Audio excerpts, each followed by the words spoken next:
around a little bit. Well, I think we're going to get started, and I just wanted to say to our visitors and others, there's chairs over here, John and Rick. There's one up here, and there's 3 or 4 over here. I just wanted to say, especially to all of us, and especially to our guests who are here. Today is our love feast. And we got a lot of moving parts going here because this is going to change as soon as we're done into love feast formation. And you are welcome to stay if you are a visitor. You're welcome to stay. We'll have a very simple meal. It's a love feast meal at the tables back here. They will come out this way more. And you're very welcome to stay for that. We have voluntary foot washing if you want to do foot washing, but it's not mandatory. You're welcome to stay is my point. And this building is under renovation, in case you didn't figure that out yet. We don't always have it looking so bad, but if you come back in a year, it's going to look really nice. So do join us again when we get things spiffy and nice and so on. We have a chair here, way over here.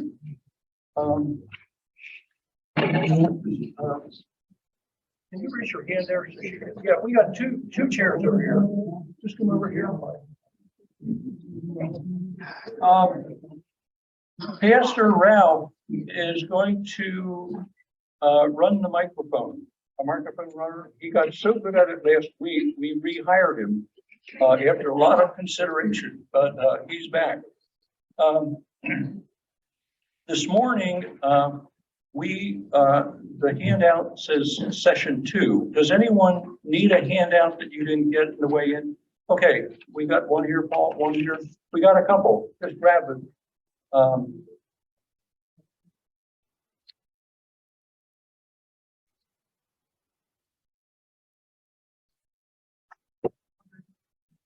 You're behind you. Right here.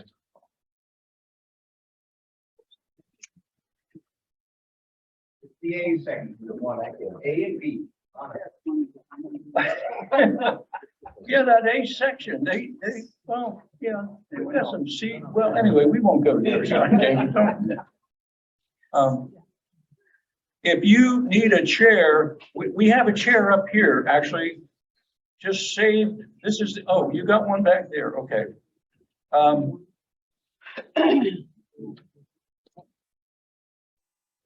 Puff, we got a chair for you up here.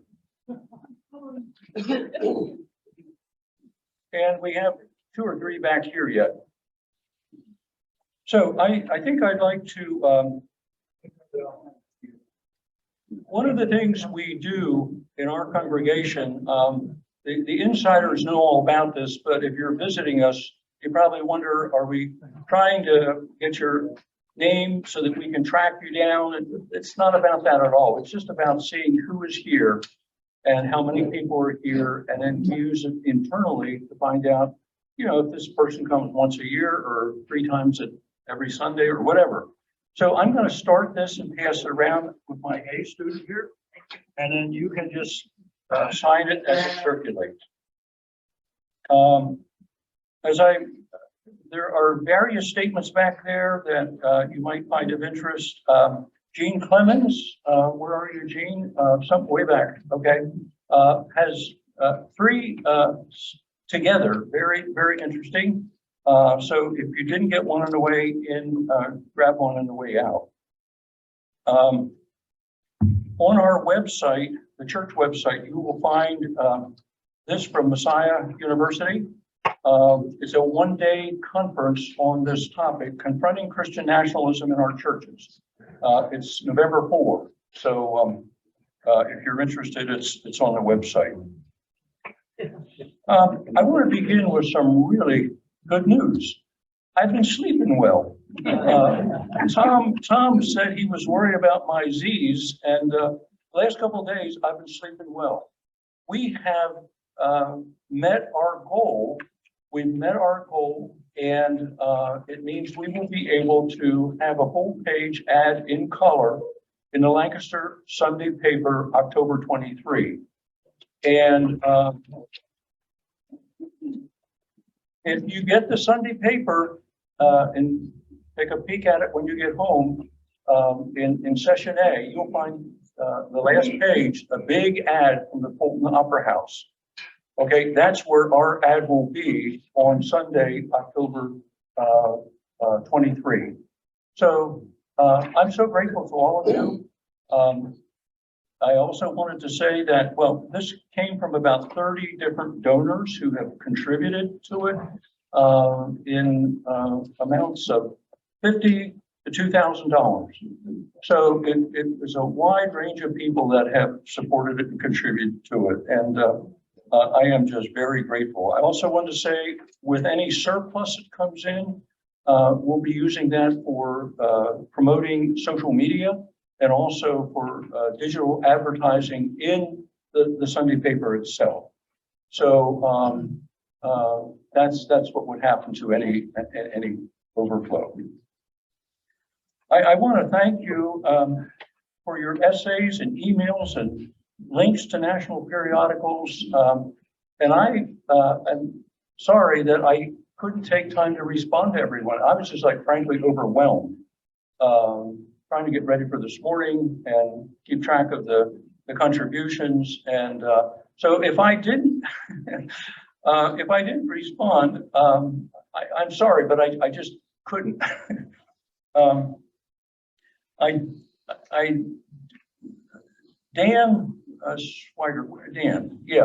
Dan raised some good points in an email that I want to read a little bit from about their allies, who all is connected in different ways with Christian nationalists. As I said last time, this is messy. It's not clear who's in and who's out and who's with whom and who's not.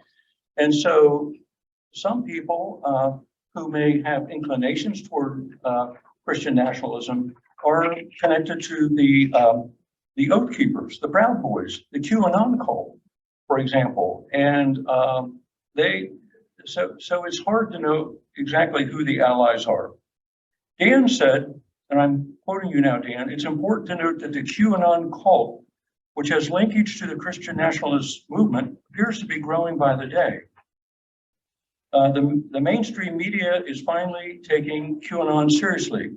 A series of recent national news covered this dangerous cult and showed how Trump and Mastriano have fully embraced QAnon as their strongest base of support. And I also learned that at the Trump rallies recently, they have people always behind someone when they're speaking. And so some of the people behind intentionally wear Qs, just the letter Q. It's a kind of dog whistle that Trump's on our side and Trump's supporting it. So anyway, Dan, thank you very much. That's very helpful. So a short history of Christian nationalism. This actually goes back to the beginning of our country in various forms, some with the Puritans, not at all in the way that we know it today, but in the early years of our country. I want to start with 1950. So what's happening in 1950? I got 5 years old. I got a birthday cake for being 5 years old. Well, there is a Cold War going on that some would say peaked basically between 1948 and 1953. And it's a Cold War between the United States and the Soviet Union. And back and forth in this Cold War, so to speak.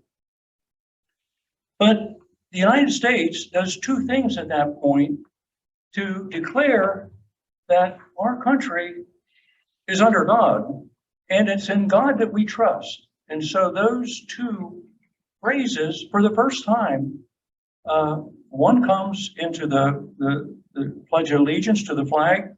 Instead of one nation indivisible, it's one nation under God that's indivisible. So it's for the first time that comes into the Pledge of Allegiance. Secondly, it's the first time on our currency and other places it says, "In God we trust." In God we trust. This is 1950. A lot of you were living at that point. A few of you at least joined me with that birthday cake or whatever. So anyway, that is where I'd like to start this morning in this history, so to speak. In the 1970s, jumping forward, the Council of National Policy, CNP, was a federation of Christian religious right and Republican leaders. And the focus there was on getting out the vote, getting people in churches to actually show up and vote and to vote Republican. And then 1979, 1988, the moral majority with Jerry Falwell Sr. doing the same thing. And it runs about 10 years and then fizzles out. But in both of these, you have a clear identity. They have a website, or they did. You knew where to reach out to them. It's quite different from the understanding we have of Christian nationalists now, where it's you can't quite figure out who's in and who's out, and they don't have a website and so on. Now, I want to take. I'm going to stop at this point and see if there are comments or questions. But then I want to tell you where we're going. I'm going to spend a good bit of time this morning talking about 7 mountains. Why am I going to take so much time? And I've tried to detail the key points in your handout so you can take it home and think about it. I think this is a significant movement that's been going on for a long time. And I think it helps us understand and get into the mindset of people who would be Christian nationalists today. But let me just stop and see, are there any questions about anything I've said so far? Yeah. Right.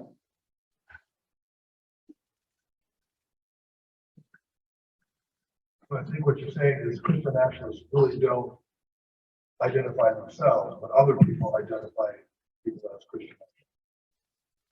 Yeah, and I would say it's sort of evolving. Again, it's a label thing. Could you repeat question? Yeah, he said, he asked the question, do just outside people identify them as Christian nationalists, or do they identify themselves? And I would say it's a mixed, it's kind of a mixed bag. I think the labeling, the labeling that doesn't happen in the 7 Mountains thing. They don't use that language, but you'll see in a few moments why it's really pertinent to Christian nationalists today. Now, Mastriano recently said he's not a Christian nationalist. And so some of them want to reject the title. I would say, in my judgment, he is a superb exemplar of Christian nationalists, but he doesn't want to be labeled. So you have that issue. Let's go then to the 7 Mountain Mandate. And this movement seeks to control 7 spheres, mountains across the country. 7. Family, religion, education, media, entertainment, business, and government. Those are the 7 mountains. And this is biblical stuff. You'll find out in a moment. And it starts in 1975 when God ordered 3 evangelical leaders, men, to invade the 7 spheres of society. And then suddenly it lost steam and is dormant for 25 years. For 25 years, they had this idea, but it really didn't get going. And so in 2000, the mandate is reborn during a meeting of several evangelical leaders where they came together, men again, and I don't mean to be beating up on men, because this is the way it was at that point and still is in many ways everywhere else. And it was that way when I went to school. I had very few at Millersville. I had 2 women teachers for 2 years.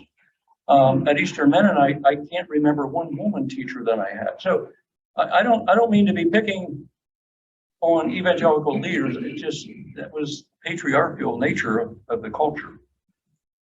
So this thing was, this mandate was reborn. And then in 2013, the movement is energized by a book, which I hope to get in the next couple of days. The book is entitled Invading Babylon, the 7 Mountain Mandate. You were transformed to transform the world. Okay? You were transformed to go out and transform the world. All these 7 spheres, these 7 areas or regions in society. The 7 Mountain Mandate is part of dominionism. Dominionism is a really key idea in the Christian nationalist movement. It comes from Genesis 1:28. Be fruitful, multiply, have dominion over the earth. Have dominion over the earth. Take charge of the earth. And they assume that that means Christian stewardship over civil affairs. Christian stewardship, not stewardship by other religions, but Christian stewardship. And the movement in 2016 comes with President Trump. He appointed televangelist Paula White, who is active in the 7 Mountain movement, as his spiritual advisor. She delivered the vocation at his inauguration, the first woman ever to do that. Trump appointed her his special advisor to his Faith and Opportunity Initiative at the White House. And White claimed that Trump, open quote, will play a critical role in Armageddon as the U.S. stands alongside Israel in the battle against Islam. So you have this apocalyptic sense, okay? And she is still very active. I think she comes from the Pentecostal background, if I'm correct. And so she remains to today very active in many ways. And then in 2020, Charlie Kirk says, in 2020, in a speech to the Conservative Political Action Conference, he says, open quote, finally, we have a president who understands the 7 mountains of cultural influence. The 7 mountains. And here, and the movement has its biblical base in Revelation 17:9. Revelation 17:9. And there is the mind which hath wisdom. The 7 heads are 7 mountains. End of quote. Now, in some translations, it's 7 hills. But typically it's referred to as the 7 mountains.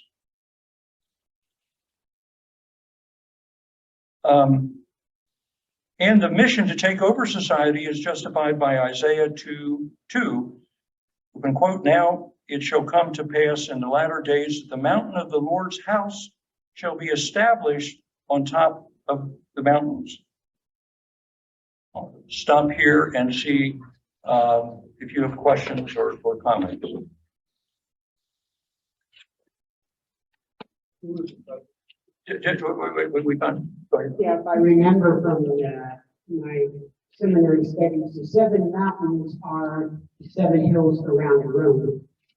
So it oftentimes is thought this is Rome, the 7 mountains, which is the Antichrist and what they were talking about. Yeah, and in the context in Revelation, a few verses down, then this is the end of the world where all the people are coming. So it's if you read it in context, it is apocalyptic that this is going to be the end of the world. So we have Mark.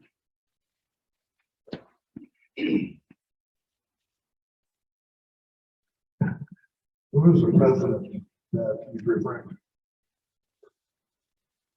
In his quote. Oh, Trump. At the end of his, that was at the end of his term.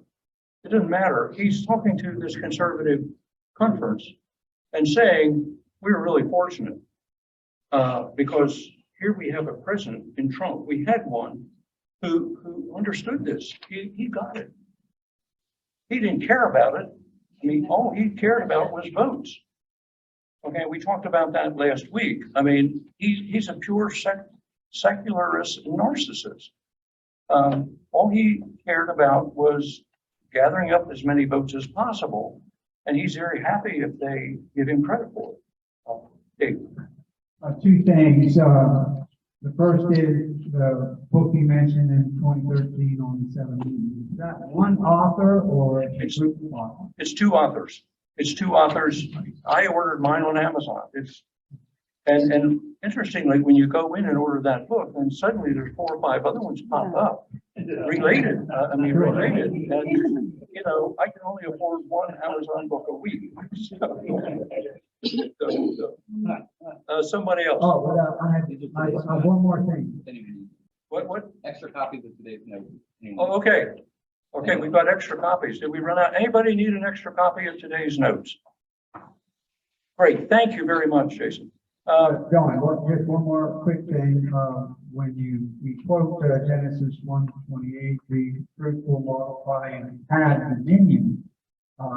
Gene Roop and other Old Testament scholars have said that doesn't mean we have the freedom to break the earth and have that kind of dominion. It actually kind of means take care of. So in your next sentence, it says Christian stewardship over civil affairs, and those aren't connected. But that got my attention. Gene, for example, said, look, have dominion means to have stewardship of the earth. Yeah.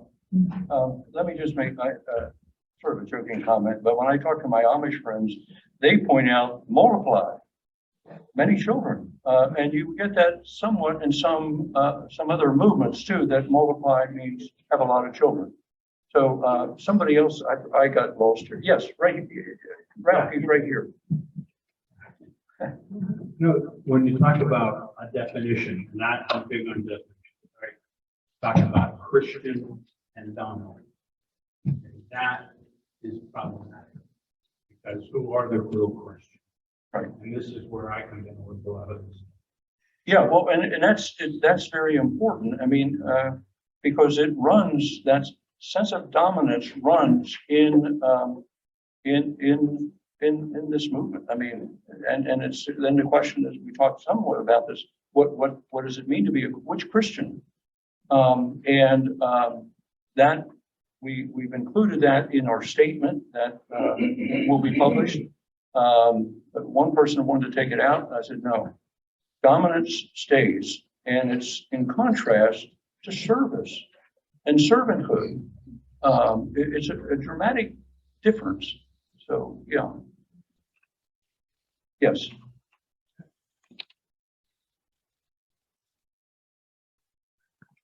Is this connected to the new apostolic Reformation movement, which also talks about the 7 mountains? That's primarily a lot. Well, if it does, then I would say yes, it's connected. I don't know enough about the movement. Maybe Gene or somebody else would. I don't know enough about that movement. But if they're talking 7 mountains, they're it's the same stuff. Yeah. Other questions or comments? We got 2 back here, Ralph.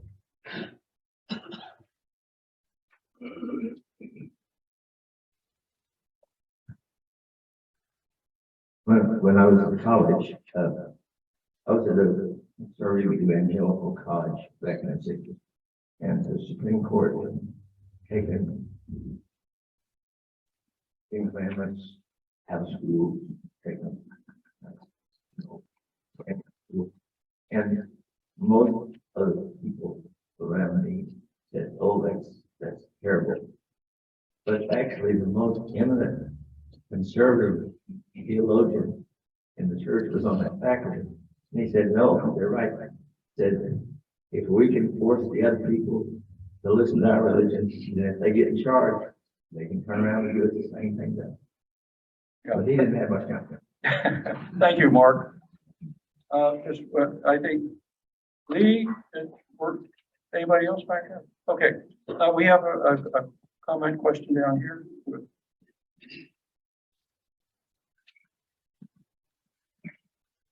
When I look at what those $7 are to represent, I hardly think that that's what the author of Revelation would have meant, because most of those areas were non-existent or almost non-existent at the time of the writing of that scripture. Like what media, what entertainment would have that been referring to at that time? Somebody, it seems like they're reading their agenda very clearly into finding scripture that quotes parallel to their agenda. Yeah, but I would say, yes, exactly. But I think we all do it. So but it does, yeah, exactly. I don't think they had, well, your point's well taken. Anyone else? Okay, well, let's go on then. And I want to jump down to the next old line. Why has Christian nationalism intensified? Now, that's based on assumption that I'm making that it has intensified, okay? So if you think it hasn't, that we can have that conversation, but assume with me for a moment that it has intensified. If that's the case, why has it intensified? What stirred it up? Where's the energy coming from? Why did it intensify, let's say, over the last 10 years? Sue, Ralph, wake up.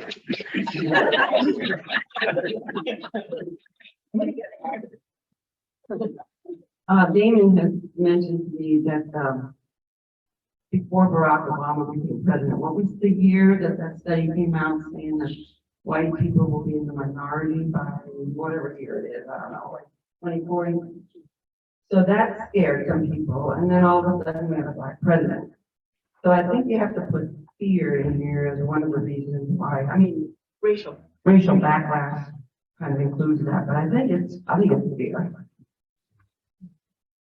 And just along on top of that, you know, that 9/11, Okay. Palestine.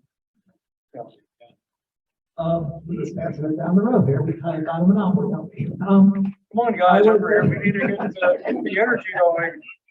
I think it's kind of a culmination of the intensification in general of the culture wars Okay. that has been building over the last 40 or 50 years. Yeah, more the last 30 years, probably. I mean, I'm thinking about when that book Culture Wars came out, but yes. Ken. Wait, Ken, am I? I got it. Oh. So I was going to say, it's a top tip. Think of it in a real war kind of setting, right? I'm a person who really enjoys buttons and so forth, and I have a button that says to tell say what I want to say. Wage peace. Okay, so this is a tactic that is being used against the wider culture. Okay, and it's any number of things, intersectionality, and all the issues that really, gay rights or any other issue. Right, okay. I think it's been with us for a long time, for decades. But what really spurred it was the election of Barack Obama. The fear and white superiority, white supremacy really kicked off the Tea Party and the underlying thing that we're living with today. Yeah, well, I would agree with you. And coming back to the notes here, I think there's another step. It precedes it a little bit, and that would be resentment. one of the authors that I read talks about a story and a deep story. And the deep story is people, over a number of years, let's just say 2010, feel like they didn't matter. These are people living on the sidelines.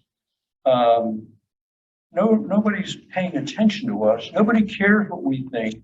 All the politicians, Obama included, act like they're college professors. They dress in coats and ties, and they say big words that we don't get and don't understand. And you'd never want to sit down and have lunch with them. And so this is sort of the politics of resentment that was seething for a while. And when Trump became president, he was the kind of guy you just like to sit down and talk with. And I'm not talking about you. I'm saying that's what was seething. People that said, well, he wears a hat. It's great. I've got a hat like that. And especially compared to Hillary. Yes. Oh, yes, yes, yes. She's still talking academic stuff for him. I think this is what we would call a populist movement. It's a populist movement. And people that thought they were forgotten, thought nobody cared about them, thought they were just on the sidelines. Suddenly, somebody cares about them. And that made a big difference. I want to say a little more about the racial backlash I have here, which I think is really this. So Obama's president, and you look around and every other person in the White House is black or brown or woman, Indian or a woman. It's kind of like, who's in charge here? This is not good. This is not good. And so you have that kind of backlash. And then you have, and moving forward, George Floyd, you have that. Where are you going to pay for the police, just defund the police? And it's kind of like, whoa, this is really scary stuff. And we need to take in charge. We need white people to take in charge and stop this foolishness. So, and then, the replacement theory, I forget who mentioned it already, but this is the idea that increasingly white population will shrink and eventually will be approaching a majority of people that aren't white. It sort of reminds me a little bit about the WASP, the white Anglo-Saxon white Protestants in the North, which is a different story, but it has some parallels to this. But that's what the replacement idea is, that, and it's still very much alive now, the idea that people of color are going to take charge of things, and it's not going to be pretty. I didn't mean that the way it sounded. I'd like to go now to the foundation of religious freedom. There are two clauses in the First Amendment about religious freedom, two clauses. One is that Congress cannot establish a religion. It's called the Establishment Clause. Congress can't say the country is going to be Muslim. Can't say the country is going to be Anglican or the country is going to be this or that. It's the Establishment Clause that prevents the Congress from doing that. And the second one is called the Free Exercise Clause, the Free Exercise Clause. If I've done it one time, I've done it more than 100 times, explain to lawyers who were about to charge the Amish with some kind of what the lawyers thought was weird stuff of why riding in a horse and buggy is part of their religion. This is where I'd go.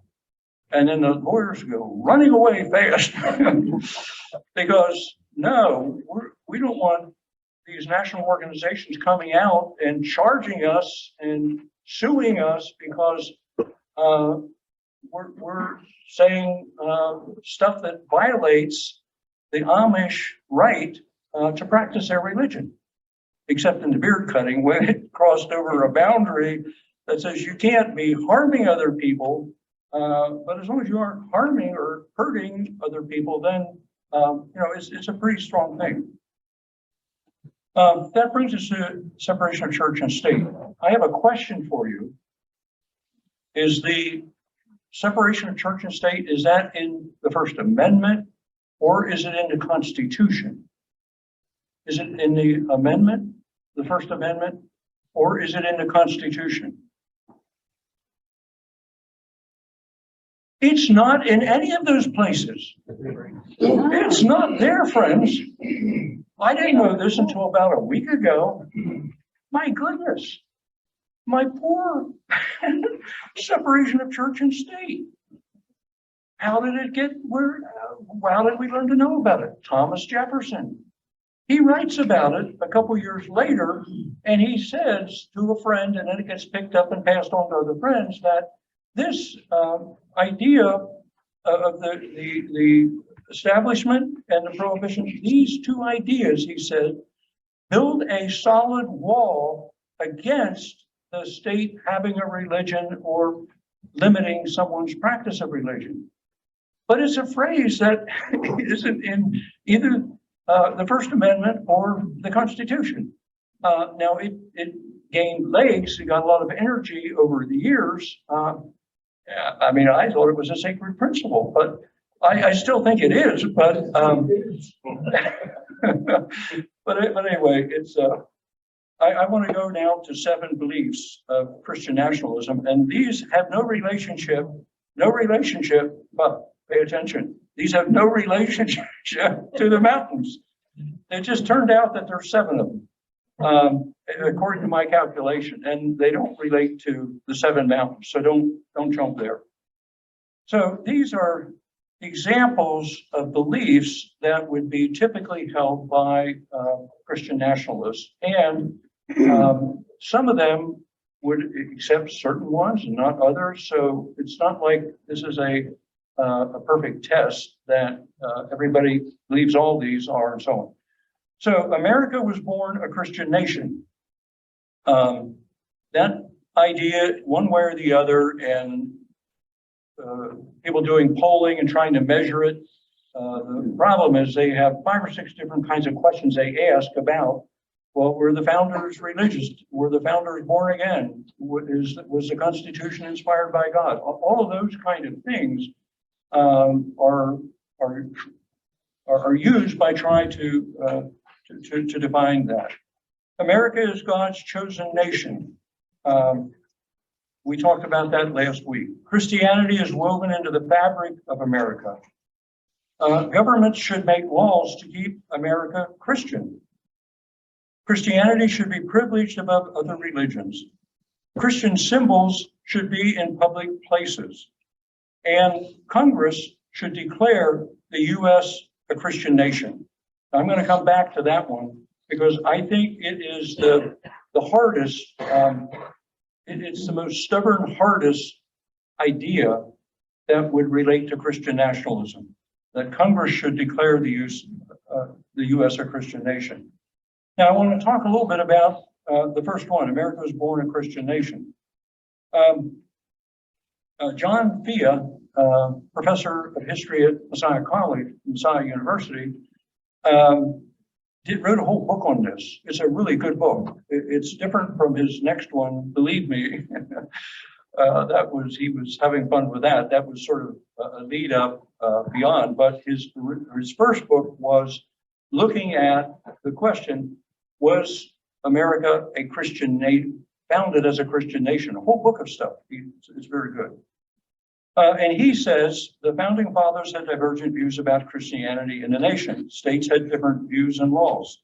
Those that signed the Declaration of Independence, the U.S. Constitution, and the First Amendment, then he says all of those people probably believed in a God who presided over nature, a God that was the author of human rights, a God that would one day judge the dead, and a God who governed the world by his providence. Okay, he's saying in a broad sense, those are descriptions, adequate descriptions of the people that were involved in the founding. Now, one of you emailed me, and I want to read this because I think it's very important and interesting. A class member said, by the year 1702, we're 70 years before the founding and so on. By the year 1702, all 13 colonies had some form of state-supported religion. This support varied from tax benefits to religious requirements for voting or serving in the legislature. All of the state-supported religions were Christian. 8 of the 13 colonies had official religions, Puritan in New England and Anglican in the South. The other 5, including Pennsylvania, did not include Christian statements in their charters or constitutions. Now, then he goes on to say, I'm not quite sure how we got from 1702 to the founding and the Declaration and the Constitution 70 years later. In other words, a lot of different things are happening over that time, but it's important to see this as the background in terms of what kind of establishment of religion was already going on earlier.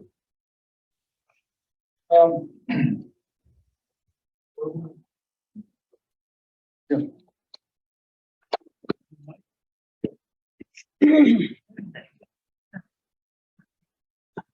Is it true that the Constitution was based on Presbyterian documents or something like that? I can't say. I don't know. Friends, I haven't studied this stuff.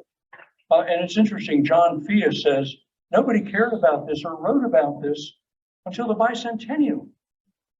In my little book, you know, Star Spangled Faith came out because that at the bicentennial of the country, everybody was getting pumped up about, you know, the founding things and so on. But he said there was hardly any literature or study or research done on before 1975, 76.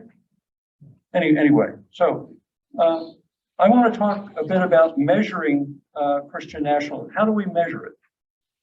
Well, typically we might ask, researchers might ask 6 or 7 questions.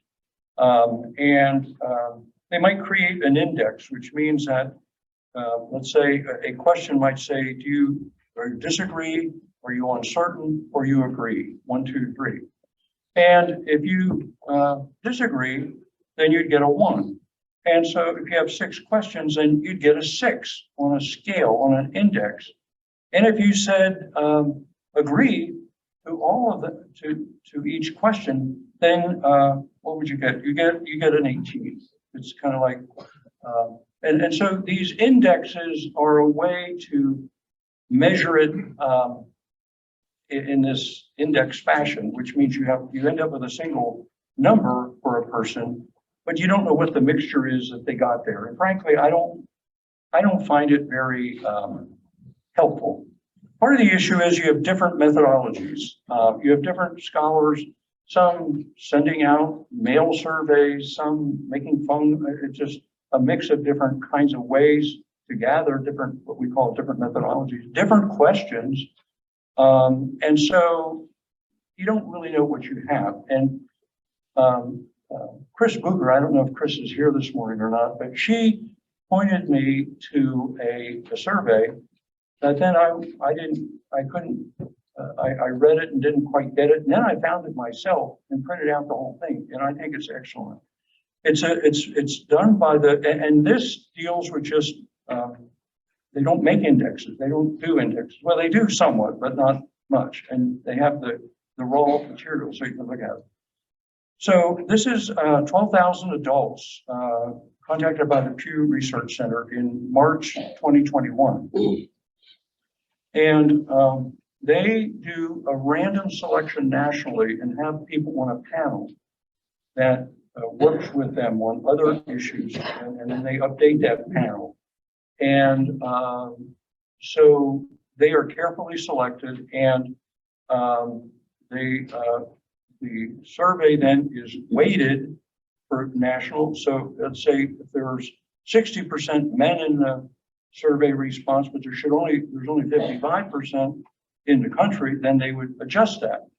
Or if there are, let's say 20% of the country, people living in rural areas, but they show 30%, then they would readjust that. In other words, they know what the national parameters are, and then they weight, and this makes it more accurate and so on. So I show you two questions that they were responding to. So if you think about the big bowl, let's say all 12,000 of these people, and this is like the big bowl, and you ask them, was the Constitution inspired by God? 18% say yes. 18% say yes. And we have a lot of confidence in that because we're 95% certain that the margin of error is only 1.5. That means it could go 1.5 higher or 1.5 lower, which is a 3-gap span. And so that's really solid. And if we ask them, was the Constitution inspired by God? 18% say yes. That's basically 1 out of 5. Okay, say the Constitution was inspired. Now, here's where it gets easy. No, it gets complicated. So we have this big bowl, okay, of all 12,000, and 1 out of 5 of them say the Constitution was inspired by God. Well, what about white people? We just pull out white people. Well, we can do that, but we don't have quite as much reliability here. This is a smaller cup now. But if we pull out white people, 9% of them say that. Well, you know, we're interested in religion. What about white evangelicals? Well, the cup's getting smaller and smaller, but we're going to look at it anyway. And so we get 35% of white evangelicals who would say that the Constitution was inspired by God. If you keep going across there, if we look at how many black people are there, now it would have been adjusted for the number of blacks in the country, but it's a smaller cup. That means the probability of error is rising. But 14% say that, and Chris, in conversations we've had, said this is really interesting because maybe we shouldn't be calling this white Christian nationalism because there are blacks and Hispanics signing on and say, yes, they believe that. And they're responding yes to Christian nationalism questions. Okay, and this is good evidence of it. Now, as I said, the reliability waffles a little bit, but it's better than nothing. And it's at least evidence that Hispanics, blacks, people that have high school or didn't, less than high school, go higher. And look, Republicans and Democrats, you get this major difference there between 29% and 9%. Okay, so to me, this is some of the best evidence I've seen in a poll I can understand and respect for giving us answers to some of those things. Now, if we go to the next question, I like this one because it is the hardest question and it's future looking. It's like what these people in this survey are saying should be done in the future. Not about whether the Constitution was inspired or not, none of that stuff, but a single question. Do you think Congress, do you think the federal government should declare the United States a Christian nation in the future? Okay, so it's hard. I would say it's hard in the sense that if you say that, I mean, for me, that is the only question I would need as a single measure of Christian nationalism. You follow me? Because it's so hard, it's firm, and it's forward-looking. It's not like, what do you think about stuff that happened in the past? It doesn't matter. It's like, do you think Congress, and here you have the 7 mountains. This is 7 mountain stuff, should declare the United States a Christian nation. So in the big pot again, see it drops now to 15%. Whites, it's down to 6%. But white evangelicals is right up there, almost where it had been, 35%. Blacks 12, Hispanics 12, high school or less, 18 Republicans and Democrats. You can see the 20% spread. So the summary for me is Black and Hispanics hold some Christian nationalist views. Okay, so I'm glad we didn't name the statement that goes in the newspaper, white Christian nationalism, because there are some obviously outliers here that would refute that case. Education matters. The biggest factor, notice the biggest differences here are political party. Political party is what explains it more than anything else. I want to do one final thing here, and this is, and by the way, this poll, this national poll of Pew, these are adults. Okay, they're asking adults these questions. We jump down now to the F&M poll that just came out a few days ago. These are registered voters. It's different. This is really focused in more on the registered voters. This poll was done in September, just passed. The United States was founded as an explicitly Christian nation, is the question they asked to measure this. Okay, the United States was founded as an explicitly Christian nation. And you'll see that 49% agreed. Half of the population in the state of Pennsylvania agreed. Now, the dilemma is the margin of error here is 5.6%. So that's 5.6% up and so it means that there's a 10% gap where it's likely going to be somewhere in among 10%. It's just not nearly as tight as the Pew one. But you have 50% agreeing, 23% definitely. So that puts us up at what? Help me, 72%. Is that right? Combined together. Of the 49%. Oh, yeah. Yes. Thank you. Yes, thank you. It's 49%, but 23% said definitely, 26% said probably. Thank you very much, sir. Okay, I'm going to stop now. We'll take questions for a few moments, and then we're going to undergo a radical reorientation to love, peace, and I'll need some help on that. So, questions, comments? Yes, Dan. Dan, get away from the mic. Yeah, Article 6 of the Constitution states that there shall be no religious test to run for any office, and that would include up to including the President of the United States. So if the founding fathers wanted to create the United States as a Christian nation, they would have never included Article 6.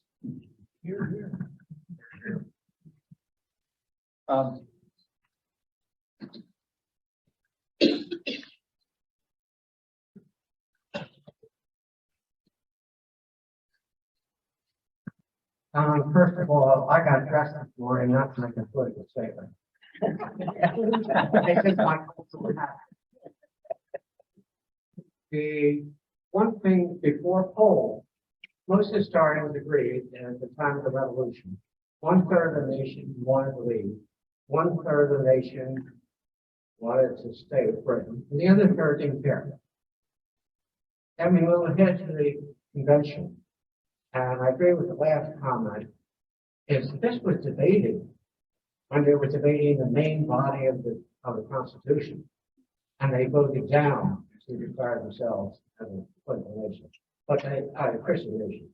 But they also realized something about their own culture. Freedom of speech and things, all the things that are in amendments, they realized that, we just assumed these always exist. And it came up that, well, we got to put these in writing. And they did. And that's why both were done in the same time frame. And Interesting. here we are. Yeah, thank you. I saw, Ralph, wait, Jane, Jane, and then we'll get through. Times when you have too much to say, you won't say anything. I do want to say, Don, thank you for bringing this issue to the congregation. And it needs to go on for quite some time because of the severity of the implications of the belief. Maybe there could be a fifth session, and I'd be happy to participate in it. All right, thank you, Gene.